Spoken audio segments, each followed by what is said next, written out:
দেশের প্রতি ভালোবাসা, দেশের মানুষের প্রতি ভালোবাসা, গণতন্ত্রের প্রতি ভালোবাসার এই যে চরম উদাহরণ, সেই উদাহরণ কিন্তু সৃষ্টি করেছিলেন অন্য কেউ নয়, বেগম খালেদা জিয়া।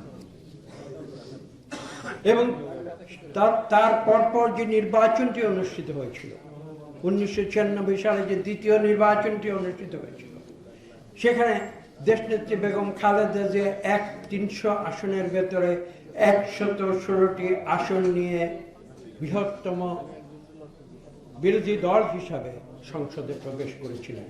বলা বাহুল্য, বাংলাদেশের সংসদীয় ইতিহাসে 12টি নির্বাচন হয়েছে, আমরা ত্রয়োদশ নির্বাচনের দিকে অগ্রসর হচ্ছি।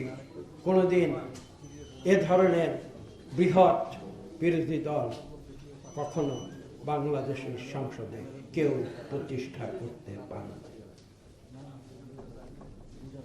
এটা কেন সম্ভব হয়েছিল?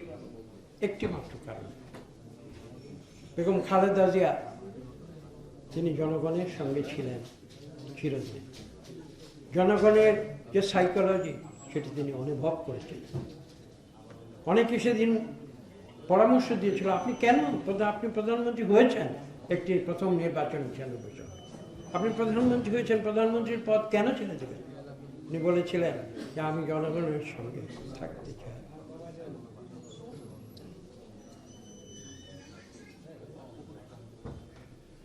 আজকে এসব কথা বলতে গেলে কণ্ঠ রোধ হয়ে আসে। আমি একটু আগে বলেছি, বাকরুদ্ধ হয়ে আসে, কথা বলতে পারি না। এবং পরবর্তীতে আপনারা দেখেছেন 2001 সালে বাংলাদেশের মানুষ কিভাবে বিএনপিকে সংখ্যাগরিষ্ঠতা, শুধু সহজ সংখ্যাগরিষ্ঠতা নয়, 2/3 সংখ্যাগরিষ্ঠতা দিয়ে ভালোবেসে আবার সংসদে বিএনপিকে পাঠিয়েছিল বাংলাদেশের মানুষ। 2006-2008 পরবর্তী ইতিহাস, তার ব্যাখ্যায় আমি যেতে চাই না। আপনারা জানেন, অনেকে 2008-এর নির্বাচনের কথা বলেন। আমি আজকে অতীতে বলেছি, আজকে আবার বলতে চাই, 2008-এর নির্বাচন ছিল একটি সাজানো নির্বাচন এবং অত্যন্ত মেটিকুলাসলি সেই নির্বাচনটি দেশি বিদেশি বিভিন্ন শক্তির সমন্বয়ে সেটির আয়োজন করা হয়েছিল। আমি কয়েকদিন আগে আমাদের চেয়ারম্যান জনাব তারেক রহমানকে বলেছিলেন, এটা কি আপনি বলুন, এটা কি বিশ্বাসযোগ্য এমন কোনো নির্বাচন যেখানে বিএনপি 2008 সালের নির্বাচনের কথা বলছে? এটা কি সম্ভব কোনো দিন? এটা কি বাস্তব হতে পারে যে বিএনপি 300 সিটের মধ্যে 35টি সিট পেয়ে সংসদে যাবে? এটা কি কোনো বিশ্বাসযোগ্য কথা হতে পারে না। এবং এতে প্রমাণিত হয় যে 2008-এ সেই নির্বাচন ছিল সাজানো নির্বাচন। কেন ছিল? সেখানে এমন একটি শক্তি কাজ করছিল যারা বাংলাদেশকে তারা বিরাজনীতিকরণের খেলায় মেতেছিল। এই কথাগুলো আমাদের বলতে হবে, কারণ বাংলাদেশের মানুষ, তাদের রক্তে রয়েছে গণতন্ত্র, তাদের রক্তে রয়েছে রাজনীতি। কাজে বাংলাদেশকে কোনো শক্তি বা কোনো পরাশক্তি কোনোদিন বিরাজনীতিকরণ করতে পারবে, এটা আমি বিশ্বাস করি না।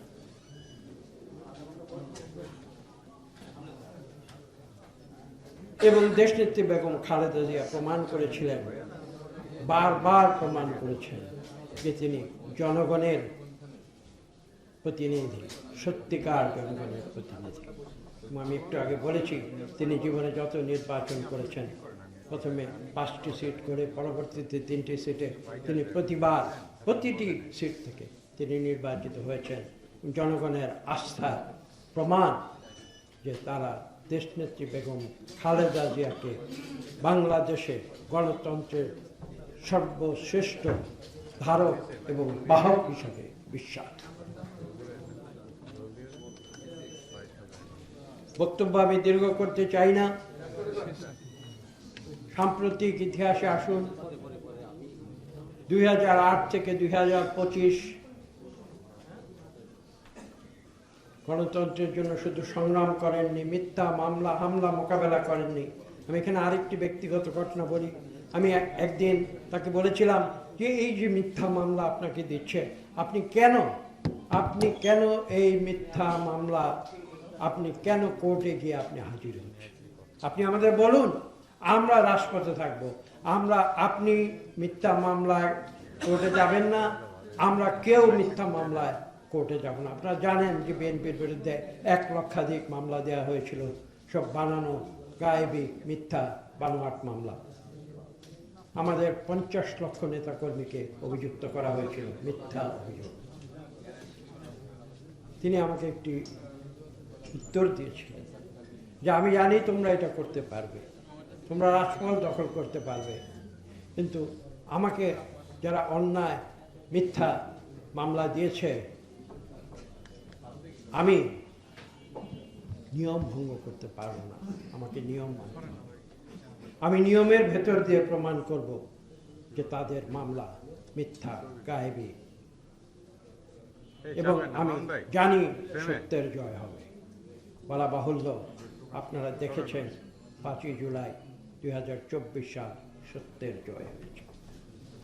যারা মিথ্যা এদেশে প্রচার করেছিল, যারা গণতন্ত্রের নামে স্বৈরতন্ত্র প্রবর্তন করেছিল, যারা মুক্তিযুদ্ধের পক্ষের শক্তি বলে যারা মুক্তিযুদ্ধের আদর্শ এবং নীতির বিরুদ্ধে কাজ করেছিল, তাদের শোচনীয় পরাজয় হয়েছে 2024 সালের 5ই আগস্ট ছাত্র জনতার অভ্যুত্থানের ভেতর দিয়ে, এবং দেশনেত্রী বেগম খালেদা জিয়ার কথা সত্য।